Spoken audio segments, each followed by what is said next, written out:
Good morning, humans. This is the Cartridge and Disc Podcast. Enjoying the view here, your Gen X gamer. And guys, let's talk about YouTube life. Let's talk about YouTubers. Guys, this is entertainment. This is a form of entertainment, I hope, for you guys, for anybody there, right? The reason we make these videos sometimes is just to share our hobbies, our thoughts, our feelings, observations, whatever it is. But at the end of the day, the person watching it, listening to it, whatever, it's entertainment. Hopefully it's entertaining for them, right? Informative. But some people don't see it that way. You know, some people get too much into YouTube, and there is such a thing as going too deep. Now, if YouTube is your job and you're making a living at it, that's one thing. But I see too many people, and way too many people, put too much time into their YouTube channels to where it affects them mentally, right?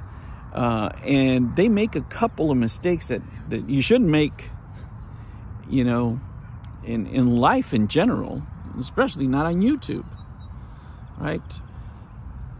When you're a YouTuber, you are entertainment by default. Somebody's watching you for the entertainment value of your channel. Sure, they make get some information sometimes, yeah, you know, that there's laughs and chuckles and whatever, and it's entertaining, right? It's entertaining to watch you, hopefully. And if it's not, then they switch to another channel, to another radio station. But most people don't see themselves that way, especially people that put too much time into YouTube because YouTube is it, right? If the main thing that's going on in your life for entertainment, for edification, you know, for communication with other people is YouTube, you really need to refocus your attention in other areas of your life. And even if you don't want to say it, I'm just talking in generalities here, guys. I'm talking just all the stuff that I see on YouTube, right? If you're spending more than 5-6 hours in your content, then, you know, you better get paid. You better, you know, look at it as a job. And you would never have these situations come up that make YouTubers retire or quit or leave the hobby altogether. Sometimes take breaks because they take it way beyond a job, right? A lot of them become emotional support for some of their viewers. Some of them get emotionally invested in their channel because they're putting so much time and effort into it, you know, into what they believe they're building or what have you. And it starts affecting them mentally because YouTube is a crapshoot. You don't know why people are going to like you or dislike you, you know, and sometimes you think you're making the greatest video in the world that is going to entertain everybody, and it gets 2 views. And sometimes you just say some stupid stuff and it gets 1,000 views, you know, so you never can bank on anything, you know. Most YouTubers, I bet you, would say that some of their best work is some of the least viewed, right? But like I said, it's hard when you put so much time, effort, and your heart into things to divest yourself emotionally completely from your YouTube channel. But if you're spending that much time, it's actually a job. It's like your part-time job. You should be making money as a normal person, any normal person that's, you know, dedicating 10, 12, 15, 20 hours to something outside the regular job. Usually it's a part-time job. It's not it's not making entertainment for strangers for no money. Right? Most of us don't do it for the money. In the 6 years that I've been doing this, I've made $100 in this channel. Right? So it's not about the money. It's about sharing your hobbies with people, your interest, everything else, right? But I see a lot of talented people and way too many talented people. And I'm talking about people that I think they have radio voices. I'm talking about people that are really naturally talented. I'm not talking about myself, right? I don't consider myself with a lot of these creators, and I call them creators, consider themselves. I'm just, you know, mostly commentary. I'm just observing what I see, right? And a lot of people with natural talent walk away from YouTube because they get too emotionally invested, because they forget they are entertainment. You know, when somebody plays a superhero in a movie, they don't think they are the superhero. When they play a character on the show, they don't believe they are that character. But unfortunately for many YouTubers, when they play their character on YouTube, and you have to play a character, I don't care how much you say you want to keep it real,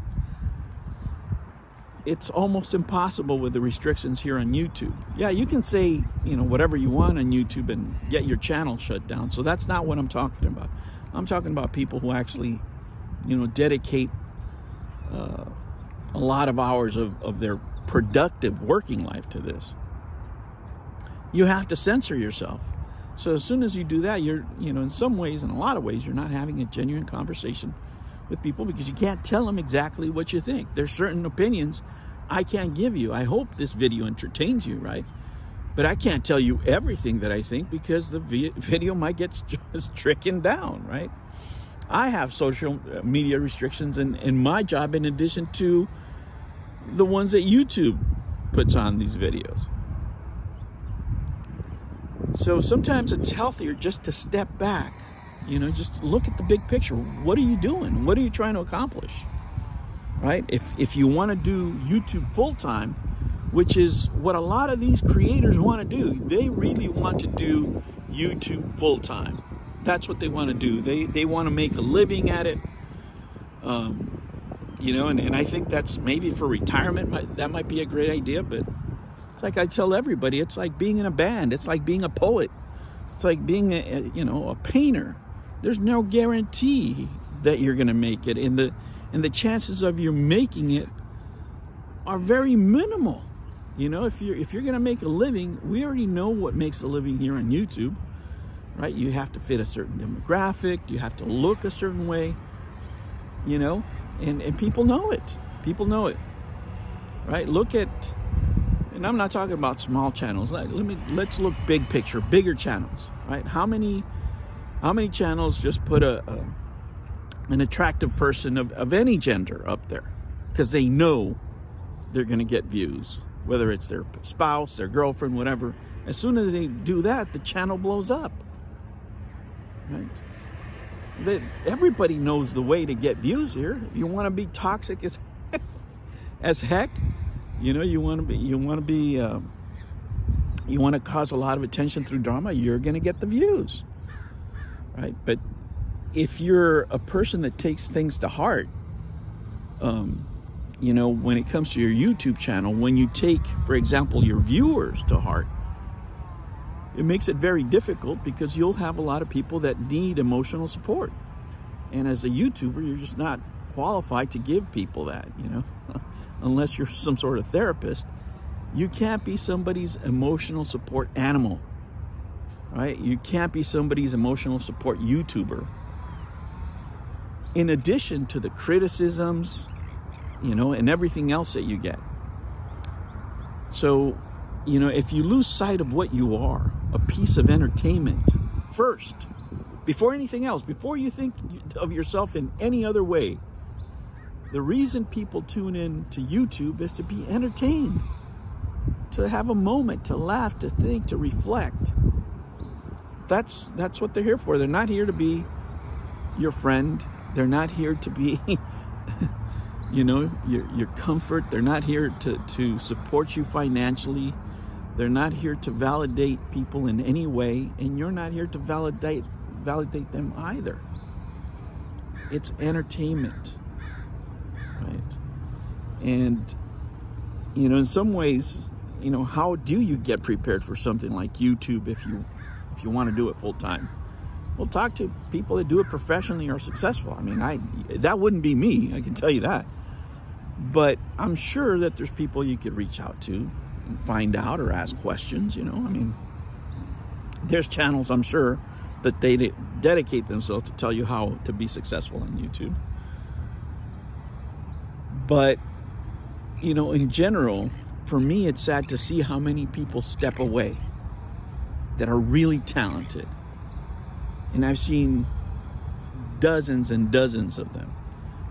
people that could have voice acting jobs, people that can, you know, be very creative behind the camera, in front of the camera, people with personalities, people that I see, you know, that have the talent to be on television, just walk away from YouTube and stop creating altogether because they can't handle the mental part of this gig that they put themselves into. You know, if it's just pick up and speak, that's okay. You can drop it off anytime you want to.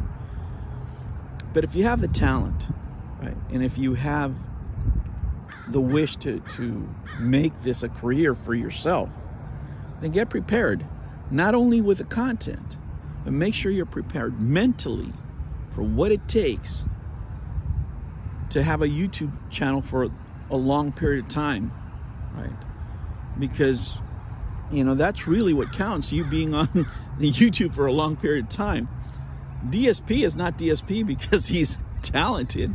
He's DSP because he's been here a long freaking time, right? And you can say that a lot of YouTubers. Well, guys, that was just some thoughts I had in my head. You know, I don't like seeing talented people, you know, step away from YouTube, whether it's, you know, for a little bit, for, you know, taking a mental health break, or just retire altogether. There's a lot of talent out there, and if you have talent, let me tell you, cultivate it. Find out what you need to do and become a better YouTuber, become a better entertainer. All right, guys, those are my thoughts for the day. I'm at the Death Stranding beach. Man, I'm gonna play BioShock tonight on the Switch, because why? Because I need a 17th copy of BioShock. All right, guys, I'll catch you on the next one. Take care.